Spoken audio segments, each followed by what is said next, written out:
छाताको रहेछ नेपालीको बाजे नै नेपालीको बाजे रे जापानिजको बाजे अनि यस्तो भनेर पुरा अहिले चाहिँ खोल्नु भयो हाम्रो एउटा यस्तो तपाईँहरूलाई सुनाउनै पर्ने कुरा के छ भने है यता त्यो चाहिँ जे पनि आधा आधा हुन्छ है हामीले पन्जा एउटा हातमा मैले लगाएको छु एउटा राम्रो ल्याउनु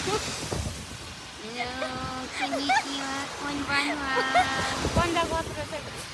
यो अब यस्तै हो है तर यस्तो भयो उहाँले ल्याउन बिर्सिनु भएछ मैले मात्र बोकेको थिएँ एकदम त्यही भएर मैले एउटा लगाएँ उहाँलाई एउटा दिएँ है एकदम उहाँले मेरो प्रेमै ढोक्नु भयो त्योबाट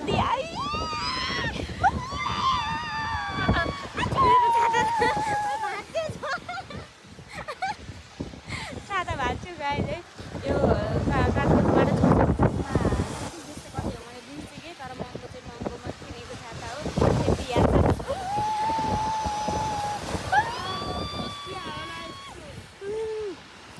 एकदम हालाएको छ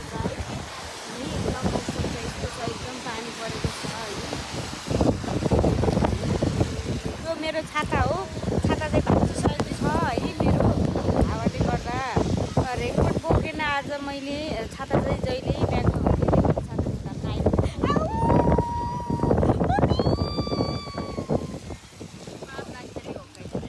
तर पापै लाग्छ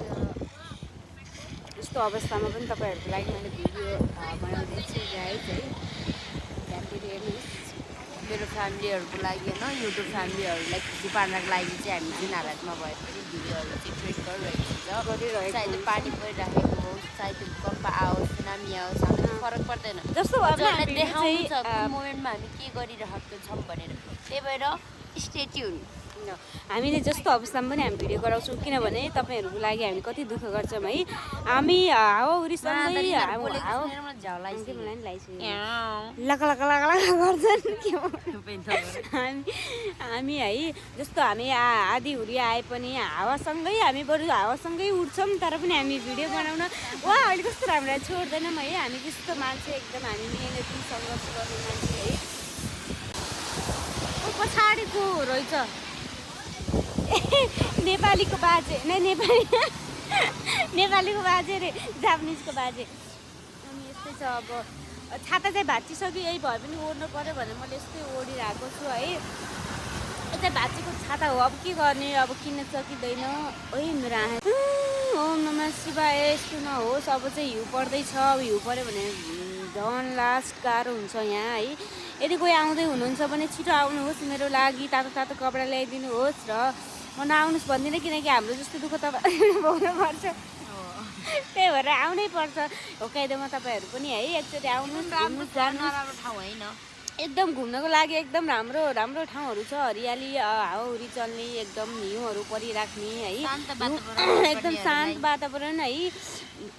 हो हल्ला छैन मनपर्छ शान्त वातावरण मनपर्छ भने म जस्तै यहाँ होकाइदोमा आउनु होला है आउनु होला एकदम राम्रो छ ठाउँ पानी पर्छ पानी चाहिँ अलिक कम पर्छ बढी चाहिँ हिउँ पर्छ है रोमान्टिक मौसम छ एकदम रोमान्टिक है सकेसम्म विवाह गरेर आउनु होला तर बुढोलाई चाहिँ नेपालमै छोड्नु होला कोसँग रोमान्स गर्नु त साले ए रोमान्स गर्नु त बुढो पो चाहिन्छ त ए बुढोलाई लिएर आउनु होला के त मलाई त थाहा छैन चिया बुढोलाई वहीँ छोड्दा म त नि यहाँ रोमान्स यति सिधा पनि हुनु हुँदैन जिन्दगीमा है त्यस्तो जस्तो म चाहिँ एकदम लास्ट सिधा छु मलाई केही थाहा छैन है कहाँ गयो म तिनीहरू गए के भएर हामी नजाउँ न त त्यही भएर मैले एकदम ठुलो गल्ती गरेको जस्तो लाग्छ जीवनमा मैले गरेको पहिलो गल्ती भनेकै यही हो जस्तो लाग्छ तर अबका दिनहरूमा मैले केही गल्ती गर्ने छैन मैले अब 7 वर्षपछि नेपाल गएर विवाह गर्नेछु तर बुढोलाई वहीँ नेपाल छोडेर फर्किनेछु के गर्नु त है यस्तै छ जिन्दगानी ल्याउनु चाहिँ म ल्याउँदिनँ जापानमा म एक्लै बस्ने हो है विवाह चाहिँ गर्ने हो मलाई धेरै साथीहरूले जिस्काइरहन्छन् तैँले विवाह किन गर्ने नि बोयफ्रेन्ड किन बनाइनि भनेर है मेरो एकजना पनि बोयफ्रेन्ड साथी हुनुहुँदैन त्यही भएर मैले अब बोयफ्रेन्ड साथी बनाउने निर्णय गरिरहेको छु त्यही भएर यस्तो भिडियो रोमान्टिक बात गरेर मैले भिडियोहरू अपलोड गरिरहेको हुन्छु तपाईँहरू हेर्नु होला र मनपर्छ भने मेरो युट्युब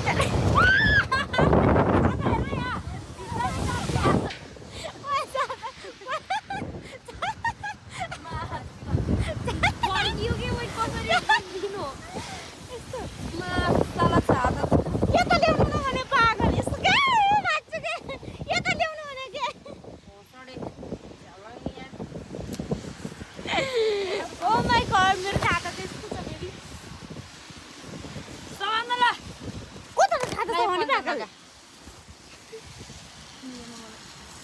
मलाई गजले मेरो छातासँग मैले भिडियो कन्टिन्यू गरेको छु किनकि जस्तो सिचुएसन आयो भने हामीले भिडियो कन्टिन्यू गर्नु भएन त्यही भएर है मेरो चाहिँ साथी एकदम रिसाउँदै हुनुहुन्छ तै पनि म भिडियो गराउँछु है मलाई देखाएर नै गराउँछु अघि त दुईटी लड्की गइसकेछन् तर पनि म जापानिज बाजेलाई देखाउन चाहन्छु त्यहाँ उनीहरूको छाता उनीहरूको जापानिज छाता अनि त्यसपछि यस्तो छ है यहाँको मौसम यहाँको